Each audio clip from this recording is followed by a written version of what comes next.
The afternoon rain had just begun to fall over Manila, a familiar steamy curtain descending upon the city's relentless energy. It was a typical Saturday, November 22, 2025. In the bustling newsrooms of Quezon City, journalists were chasing down routine stories. Traffic gridlock, a minor political squabble, the latest celebrity gossip. Then, at 3:15 p.m., a single news alert flashed across every screen. Philippines halts F-16 acquisition. For a moment, there was a collective pause, a citywide intake of breath as millions tried to process the words. The F-16 deal was more than a military purchase. It was a symbol of the nation's commitment to its oldest ally, the United States. Down at Manila Bay, even fishermen heard the news ripple across the water. For them, the F-16s were a distant but powerful guardian, a sign that their government was finally taking their plight seriously. The cancellation felt like a betrayal to some, a confusing retreat. The initial reports were thin on details, creating a vacuum quickly filled with rumor and speculation. Was this a political power play, a secret deal, or was the country simply broke? On television, pundits scrambled to offer instant analysis, their predictions dire. The rain continued to fall on Manila, but the storm that had just broken was entirely man-made. The official announcement came with a quiet, almost sterile press briefing at Malacañang Palace. The presidential spokesperson, usually unflappable, read from a prepared statement, "The president has directed the Department of National Defense to terminate the F-16 acquisition." The room, packed with press, fell into stunned silence. The spokesperson cited fiscal realities and competing national priorities, but the words felt hollow. The F-16 deal had been the centerpiece of the Armed Forces modernization program for years. To cancel it now, after so much political capital had been spent, seemed unthinkable. Inside Camp Aguinaldo, high-ranking officers were blindsided. For the Air Force, the Vipers were not just planes. They were a generational leap in capability. The cancellation felt like a direct blow to morale and mission. Shockwaves reached Washington, D.C. in the middle of the night. At the Pentagon and State Department, officials were woken by urgent calls. The abrupt cancellation, made with little consultation, was seen as a diplomatic slap in the face. It raised immediate questions about the reliability of the alliance. The silence from Manila was deafening. To understand the shock, one must understand what the F-16s represented. The deal was for a squadron of the latest F-16 Viper variant, a quantum leap for the Philippine Air Force. They offered superior speed, range, and advanced radar systems, crucial for monitoring the contested South China Sea. The F-16 symbolized the U.S.-Philippines alliance, promising deep military integration and interoperability. In a crisis, U.S. and Philippine forces could fight together seamlessly. The jets would have been a tangible expression of the Mutual Defense Treaty. Their presence would have sent a clear message: an attack on the Philippines is an attack on its ally. The F-16s were key to establishing minimum credible defense, making any aggression costly. Without them, the Philippines remained vulnerable, lacking air cover and deterrence. The deal was also about regional prestige, joining neighbors like Singapore and Thailand in operating modern fighter fleets. The acquisition would have elevated the Philippines' status within ASEAN. The cancellation was not just a procurement decision, it was a retreat from a decade-long strategic posture. It left the country exposed both militarily and diplomatically. The future of Philippine air defense was suddenly uncertain. The nation's ambitions had been grounded overnight. The cancellation was a diplomatic bombshell in allied capitals. In Washington, the news was met with anger and bewilderment. U.S. diplomats had worked for years to shepherd the deal, offering favorable terms and support. The sudden reversal, via public press release, was seen as a breach of trust. It undermined the U.S. narrative of strengthening alliances to counter Chinese influence. For Japan and Australia, the decision was equally alarming. Both had deepened security ties with the Philippines, seeing it as vital to a regional security network. The cancellation threw that strategy into question, creating a potential weak link.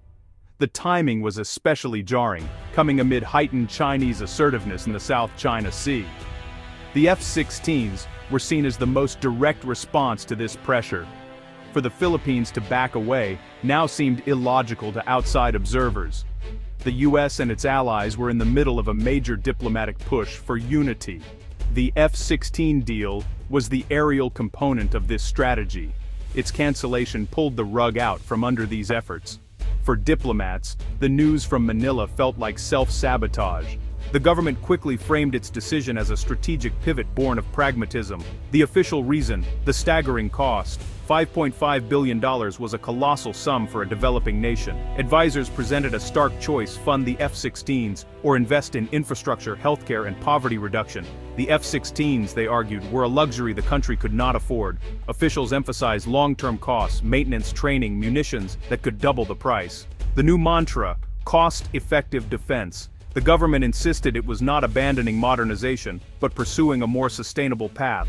A second reason: the desire for greater defense self-reliance. Relying on the F-16s meant dependence on U.S. parts, technicians, and political approval. By canceling the deal, the government claimed it was taking a bold step toward building its own domestic defense industry. The rhetoric of independence tapped into deep nationalist sentiment. The message: the Philippines would now define its own security needs. The announcement ignited a fierce debate, crystallizing the classic guns versus butter dilemma. On one side, proponents of social spending praised the decision as a victory for the people. They pointed to overcrowded hospitals, underfunded schools, and poverty. To them, spending billions on jets while basic services lacked was a moral failure. A single F-16 could build 1,000 classrooms became a rallying cry. They argued true security comes from a strong, healthy, educated population. On the other side, security hawks called the cancellation a catastrophic mistake. Without a credible deterrent, they warned, economic progress was built on sand. What good is a new hospital if it can be bombed? Asked a retired admiral. They saw the South China Sea dispute as an existential threat. For them, the F-16s were essential insurance. Canceling was an open invitation for aggressors. The nation was split between immediate needs and long-term security. In place of the F-16s, the government unveiled the Archipelagic Shield, a new defense strategy. The doctrine shifted away from high-end single-supplier platforms. The focus: a multi-layered, cost-effective defense network tailored to the archipelago. First, acquire more affordable, light combat aircraft from diverse suppliers: South Korea, Sweden, Turkey. Second, invest heavily in unmanned systems, drones for surveillance, reconnaissance, and strike missions. Long-endurance drones would patrol maritime territories, providing a persistent eye in the sky. Armed drones and loitering munitions would offer a low-cost, lethal deterrent. Third, develop robust land-based anti-ship missile systems, turning the islands into a natural fortress. The idea: a porcupine defense, making aggression prohibitively costly. Finally, push for a domestic defense industry, redirecting funds to local R&D and manufacturing. The vision: a self-sufficient sector supplying the AFP's needs, reducing foreign dependence.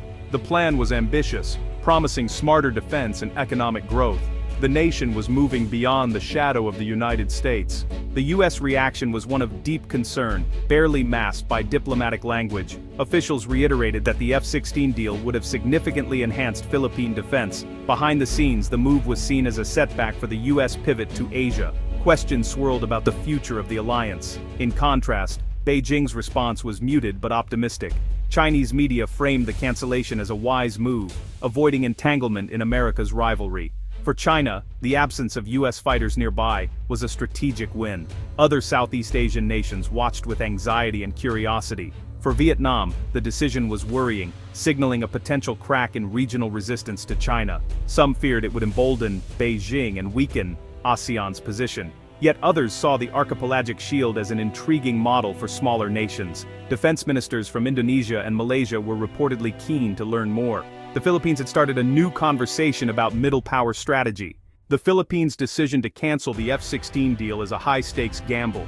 It's a bold assertion of sovereignty, but carries immense risks. By turning away from a proven system and a powerful ally, Manila steps into uncharted territory.